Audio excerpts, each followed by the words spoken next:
You're listening to In Clear Focus, fresh perspectives on the business of advertising, produced weekly by Big Eye.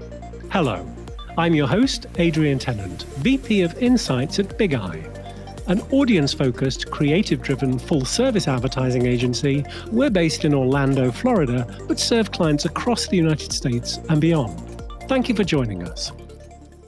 Last month, National Public Radio and Edison Research reported that in the US, the overall share of time listening to music has been decreasing over the past 6 years, down by 8%, while the share going to spoken word audio has increased by 30% during the same period.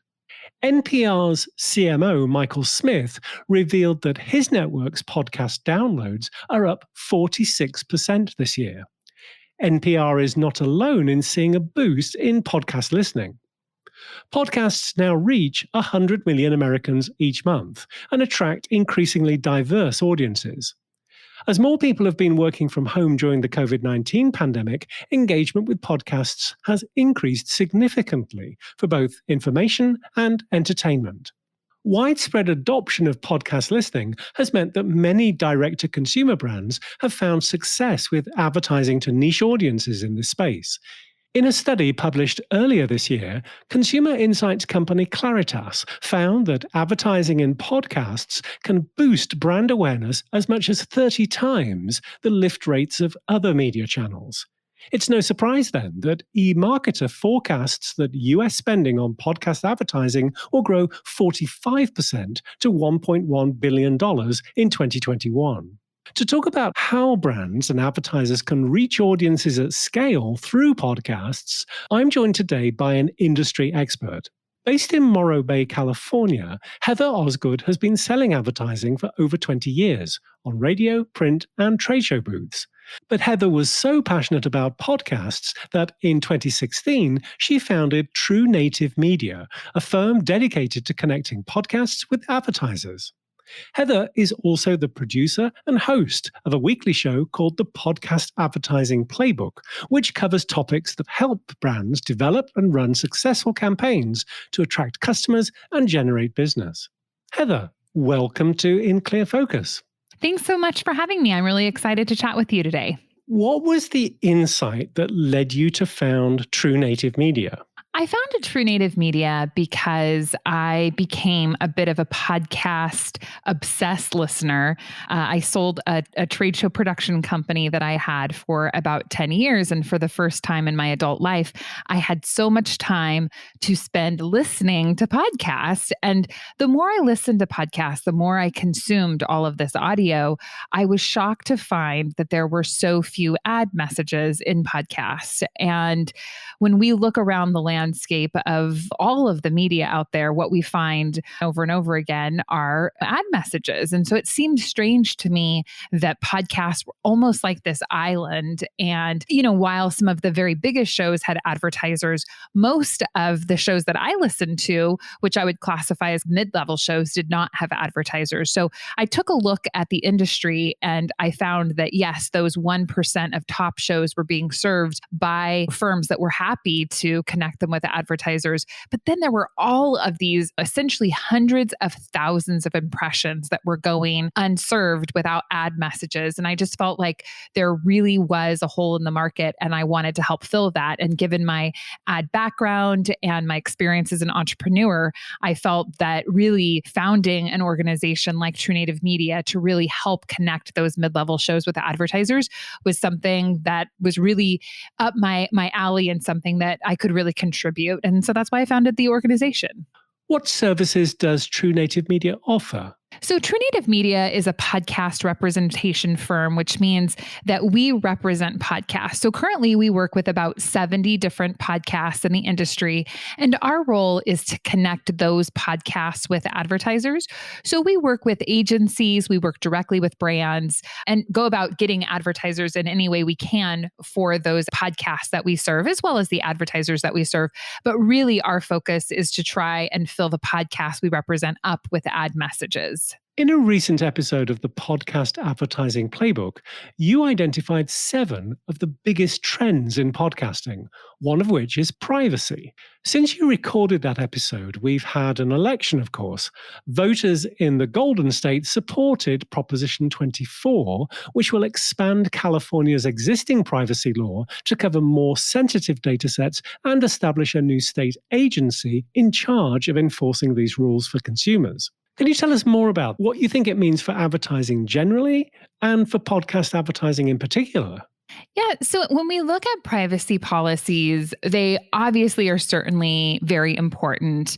None of us wants to have our identities exposed. And I think that it is such a timely and important message because I obviously do live in California, this forefront in the United States in terms of privacy policies.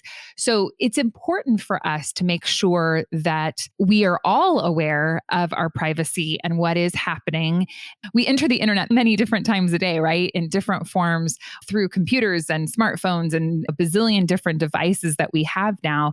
And I think that it's interesting in the world of advertising because if you were to take what is happening in most of digital marketing, there really isn't a lot of privacy that's happening in most of those spaces. So there are obviously the occasions where all of us are chased around the internet by different ads when we are clicking on things. There's so many insights and information out there about each of us. And when we look at podcasting, I think that it's important for us to realize that while it's certainly significant for us to be mindful of privacy and keep that at the top of our decision making, we also have to realize that with podcast privacy issues, really the user agent and the IP are the only things that are currently being quote unquote tracked. And I've had many conversations about how that is a unique identifier and does that actually compromise your privacy? And certainly there is a case to be made that information can lead back to you as a person. So it is important for the podcast industry to really examine that information. And to be clear, not everyone in the podcast space is tracking that user agent and that IP information.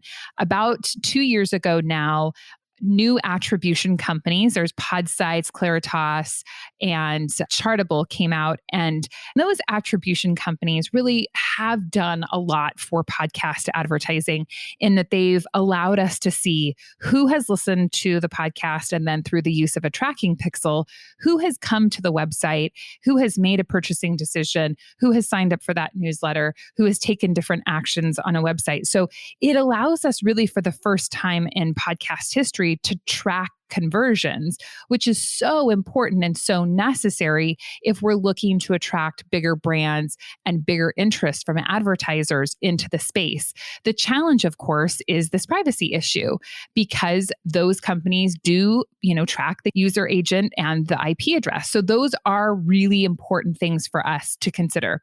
One of the cases that has been made is that if we can really enter into the agreement at a player level about where our comfort is in being tracked, that is the best place to really implement privacy within the podcast space. Because obviously, if you're listening to a podcast, it's an audio. You don't have an option to click, yes, I'm okay with this. No, I'm not okay with this. And so there's that, I think, as an obstacle. But we all are listening to podcasts through platforms, whether we're listening to it through Apple, whether we're listening to it through Overcast or Stitcher. We're all listening through a platform. So if that platform can help us and give us that tool to say, yes, I'm opting in or no, I'm opting out, that I think really will be the move that we need to, I would say, regulate that privacy. And really that does fall then within GDPR and CCPA and really those propositions like Prop 24, those laws that are going to come about. when we think about that, though, that requires all of these players essentially to get on board and say, yes, we're going to integrate this. There is a player called Overcast that has recently added a feature, and I would recommend anybody go and check it out just because I think it's interesting to look at. So when you go onto Overcast, that podcast will tell you, are you being tracked essentially? So if I listen to this show right now, am I going to be served ads and am I going to be tracked? So it really is giving the listener then to say, oh, if I listen to this show, I'm going to be tracked and I'm not interested. I hope that kind of unpacks it just a bit, but I would definitely say that privacy concerns are at the forefront of conversation that we're having in the podcast industry right now. Heather, on your podcast, you've also talked about the increasing domination of a handful of podcast apps, including Spotify. What do you think about Spotify's well-publicized partnerships with Joe Rogan, Michelle Obama, and Kim Kardashian, and its many content production company acquisitions this year? I think that it is exciting to see that Spotify is making such a big play within the podcast space. Having been in this space now for nearly 5 years, it's been such a fascinating experience to see the growth. Having come from radio and print, those industries didn't have a lot of innovation or a lot of changes. So it's really exciting to be part of an industry that is growing and changing so much. And I do think that it is a benefit that large corporations like Spotify are paying so much attention to the space, because in a lot of ways, it validates the value that podcasts in general bring to society, as well as from an advertising perspective. There's a reason that they're investing in this. They're not spending all these millions of dollars because they just want to support the industry. They're doing it because they really see it as being a viable business opportunity where they can really come in and contribute to the space because they expect that space to grow. Now, I think one of the big questions that has been on everyone's mind is how much censorship might be happening with some of these larger podcasts that they are controlling. And I think that is, again, a very hot topic right now, given, everything that's happened in 2020. I think Joe Rogan's show in particular, the show has been with Spotify for not too long. And there certainly have been comments and things that have come out about how is his content being censored, and is that okay? Are we okay with that? Do we feel as a society that it's good that it's being censored? Because if we have hate speech out there, of course, we don't want to propagate that. On the flip side, is it an issue with our rights and our ability to have a voice and have that heard? And then what is Spotify's role in all of this? So it's very interesting to me because the industry is answering big questions right now. There are societal questions. And of course, that is being mirrored in what's happening in the podcast space as well. I think that it's really interesting that they are trying to have exclusive relationships with some big names because, of course, at the end of the day, it appears that their goal is to require that, hey, if I want to listen to Joe Rogan, if I want to listen to Michelle Obama, I'm going to have to go on to Spotify to listen to that. And what does that do? And when we look at the open source feel of the podcast space, which is really where podcast got its roots in this very independent, open sourced manner, how is that being impacted by bigger companies? I think we have to take the good and the bad, and we also have to realize that the industry is going to continue to change. And really, the way I see it, these are just the very beginnings of the changes that are going to be happening. Let's take a short break. We'll be right back after this message. I'm Dana Cassell, Big Eye's senior strategist. Every week, In Clear Focus addresses topics that impact our work as marketing professionals, often inspired by data points reported in consumer research studies. At Big Eye, we put audiences first. For every engagement, through our own research, we develop a deep understanding of our clients' prospects and customers, analyzing their attitudes, behaviors, and motivations. We distill this data into actionable insights to inspire creative brand building and persuasive activation campaigns with strategic, cost-efficient media placements. If you'd like to know more about how to put Big Eye's audience-focused insights to work for your brand, please contact us. Email info@bigeyeagency.com. Welcome back. I'm talking with Heather Osgood, founder of True Native Media and host of the Podcast Advertising Playbook. There are estimated to be around 1.4 million podcasts now. Not all of them are active and not all accept advertising. So for brand managers and agency media planners listening to this, can you explain what the options are for finding podcasts to advertise on or to sponsor? You certainly can reach out and individually connect with podcasts. So, depending on who you are, if you're just a media buyer, if you work with an agency, if you're looking to buy at scale, if you're looking to buy Joe Rogan, or if you're looking to buy Allison's Gardening Hour, these are going to be very different purchases, right? And so, you can certainly go and connect directly with the podcast. But I would say if you're going to connect directly with the podcast, really you would be looking at either the medium to the smaller shows out there. If you are looking to go bigger, then you really would want to go to a podcast advertising agency. So there are certainly agencies out there that can buy on any show for you, and those are a really good way to go. Other options can be networks or representation firms. So a network is a group of podcasts, typically within a specific genre. So if you were interested in buying tech podcast or true crime podcast or business podcast, you can find different networks or groups of shows. And networks typically are going to help with the production of the show, the promotion of the show. They do a lot of cross promotion between shows and within networks. And then they usually also handle ad buying. So you certainly can go to networks. And then the last choice is a firm like True Native Media, where we are a representation firm. So if you're an agency, representation firms can be great for you because you wouldn't necessarily need to go to an agency yourself when you're representing your client. Going to representation firms that have all of the podcasts is a good way to go about it. What level of audience or download numbers do podcast producers need to be generating to be potentially attractive to advertisers? In my experience, 10,000 downloads per episode within a 30-day period is a really good number.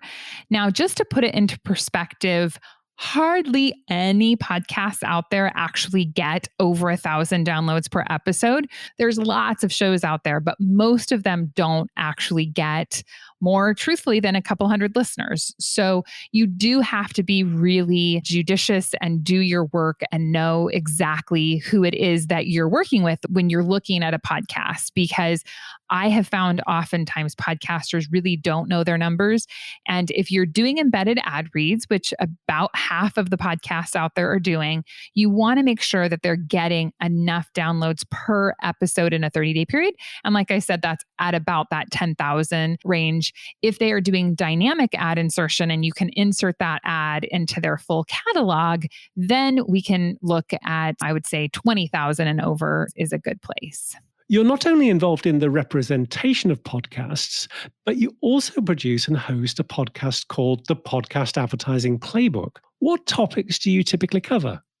So I created the Podcast Advertising Playbook because I wanted to share with the world. As you can tell by listening to this episode, I could talk about this for hours. There are so many different topics to be covered. And so I started that podcast specifically to talk about the ins and outs. What is dynamic ad insertion and how can that serve you? How can you find podcasts to purchase? When you're looking at creating success, what does that look? How can you track results? What does privacy look like? So we cover all of these important topics. And I would say part of the most fun of producing that show is interviewing other industry experts. So we talk to people from these attribution companies. We talk to other brands and we see what kind of experience are they having in the podcast ad space? What have they done to perfect the results that they're getting? So it's really meant to be a place where if people are interested in learning more about how to utilize podcast advertising and make it effective, that they can go to the show. Does the experience of regularly producing your own podcast help you relate to the challenges many podcasters face? Oh, absolutely. Yeah, I think it's been great. So I want to say that we're on episode 35. I will be totally transparent in that I have lots of help with the show. So my marketing team is very effective in helping keep me on the straight and narrow. And what I mean by that is actually produce those episodes, because that's one of the hardest parts about a podcast is you have to produce regular episodes. And I think oftentimes when people imagine starting a podcast, they think it sounds like so much fun fun and it's going to be so easy, or it won't take that much time. And realistically, it is a lot of work. And so it's been nice to go through the whole experience alongside the podcaster and really understand and identify their needs and concerns firsthand. What are your sources of inspiration? I really am inspired, I would say, by books and other people and what they have done. So I am definitely a podcast junkie, but I'm also an audiobook junkie. I listen to lots of audiobooks. I also read, but I can get so much more covered when I listen. And I like to hear the experiences that other people have had, especially as business owners, as entrepreneurs. So really, for me, looking at what other people have been able to accomplish is really inspirational.